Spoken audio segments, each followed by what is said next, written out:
আমাদের আল্লাহ তৌফিক দান করেছে যে কোনো একটা নিয়ামত দেখে বা যে কোনো আল্লাহর একটা সৃষ্টি সুন্দর দেখে যদি আমরা কি করব, প্রথমে আমরা আলহামদুলিল্লাহ বলে আল্লাহর শুকরিয়া আদায় করব। তো আমি যেটা বলার নিয়োগ করেছি সেটা হলো যে আমরা পবিত্রতা সম্পর্কে আগে আমরা জানা উচিত দরকার। কারণ হচ্ছে নবী করিম সাল্লাল্লাহু আলাইহি ওয়াসাল্লাম একবার ফজরের নামাজ সম্ভবত সূরা রুম দিয়ে পড়াচ্ছেন। তো সূরা রুম দিয়ে পড়াচ্ছেন, নামাজে নবীজি সূরা পড়া আর সূরা মনে আসতেছে না। তো নবী রাসূলদের ব্যাপারটা সাধারণ মানুষের মতো না, এটা নিশ্চয় এর কোনো কারণ আছে। তো নবীজি নামাজ পড়ে বললেন যে তোমরা এখনো পর্যন্ত কি করো নাই, পবিত্রতার ব্যাপারে এখনো পুরোপুরি পবিত্রতা হাসিল করতে পারো নাই। অর্থাৎ মুসল্লির যদি পবিত্রতা সম্পর্কে অসুবিধা থাকে তাহলে ইমামের কি করে প্রভাব পড়ে, ইমামের নামাজে সূরা কেরাতে এটা সমস্যা আসবে, একটা কারণ।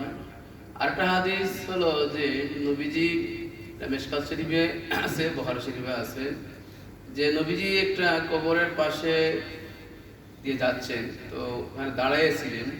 নবীজি যে কচ্ছরের উপরে ছিলেন, নবীজিকে লাফাইয়া কচ্ছর ফেলে দেওয়ার উপক্রম হয়ে গেছে। তো নবীজি বললেন যে এখানে যে কবর আছে কটা, তো এই কবর দুই ব্যক্তির কবর আছে, বুখারী শরীফে কবর থেকে শুরু হয়েছে। তো একজন কি করতো, একজন সে প্রস্রাব থেকে সতর্কতা অবলম্বন করতো না। এই দুই ব্যক্তির যে শাস্তি হচ্ছে কবরে, এদের একজন প্রস্রাব থেকে সতর্কতা অবলম্বন করতো না, আর একজনে মানুষের গীবত করত, চুগলি করত, এইসব অপরাধ ছিল। তাহলে আমরা আমাদের যে পবিত্রতার ব্যাপারে যে একজন পুরুষ প্রস্রাব করার পর সে দাঁড়ানোর পরে আবার কাতরা নির্গত হয়, এটা কিতাবে আদিতে লেখা আছে, মাসালার কিতাবে। তো কি করতে হবে, দাঁড়ানোর পরে একটু ডেলা নিয়ে একটু নড়াচড়া দিয়ে তারপরে পানি ব্যবহার করলে তখন এই কাতরাতে কি করতে হয়, বেঁচে যায়। তো এখন কথাটা হলো যে কিতাবাদিতে আছে যে পুরুষ দাঁড়ানোর পরে তার কি হয়, কাতরা নির্গত হয়। আচ্ছা, এখন একটা মাসালা বলি, আমরা যখন ইমাম যখন নামাজে আল্লাহু আকবার বলেন, মুসল্লি আসতে বলবে না জোরে বলবে?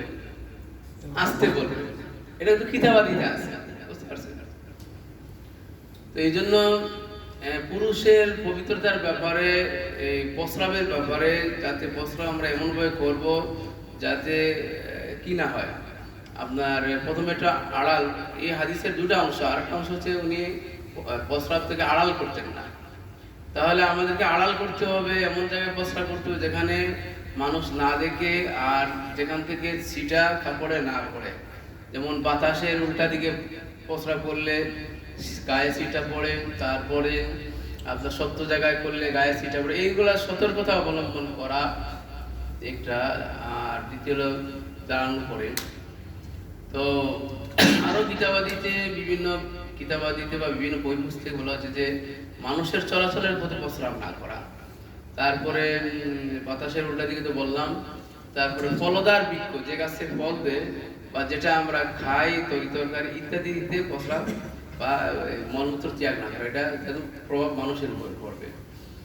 তাহলে আমরা এই পবিত্রতার ব্যাপারে আমরা প্রস্রাব, তারপরে মলমূত্র ত্যাগ করার ব্যাপারে নবীজি কি করতেন, যখন টয়লেটে যাইতেন 3টা ডেলা নিয়ে যাইতেন, এগুলার ব্যাপারে আমরাও কি করতে হবে, এটা পবিত্রতা অর্জনের ব্যাপারে আমাদেরকে সতর্কতা অবলম্বন করতে হবে এবং পবিত্রতার ব্যাপারে আমরা ভালো করে পবিত্রতা অর্জন করতে হবে। পবিত্রতা যদি অর্জন না হয় তাহলে কি হবে না, নামাজ হবে না, আমরা নাপাক থেকে যাব। তাই পবিত্রতার ব্যাপারে আমাদেরকে গুরুত্ব দিতে হবে। তো নামাজে আসার আগে আমরা পবিত্রতা অর্জন করলাম, নামাজে আসার পরে নামাজে শুরু করার আগে যে ফরজগুলো আছে, কাপড় পাক, শরীর পাক, নামাজের জায়গা পাক, 17 টাকা, কিবলামুখী হওয়া, নামাজে রক্ত হওয়া, তারপরে নিয়ত করে আমরা কি হলাম নামাজে, নিয়ত তো আমাদের আসেই, দাঁড়িয়ে গেলাম। এই যে আমাদের এই যে কথাগুলো বললাম, এগুলা প্রত্যেকটা বিশদ আলোচনা আছে। শরীর কিভাবে পবিত্র রাখতে হয় মোটামুটি আমরা জানি, কাপড় পবিত্র রাখতে হয় সেটাও আমরা মোটামুটি জানি। তারপরে জামাত, যে জায়গায় নামাজ পড়বে জায়গাটা কি থাকতে হবে, পবিত্র থাকতে হবে, অর্থাৎ এই জায়গায় নাপাক দেখা যাচ্ছে না, নাপাকের কোনো গন্ধ নেই, এইটা নিশ্চিত হতে হবে। তারপরে নামাজের অর্থ, নামাজের অর্থের সময়সীমা আমাদেরকে জানতে হবে। তারপরে কিবলামুখী হয়ে আমাদের কি করতে হবে, নামাজ শুরু করতে হবে। আজকে সময় হয়ে গেছে।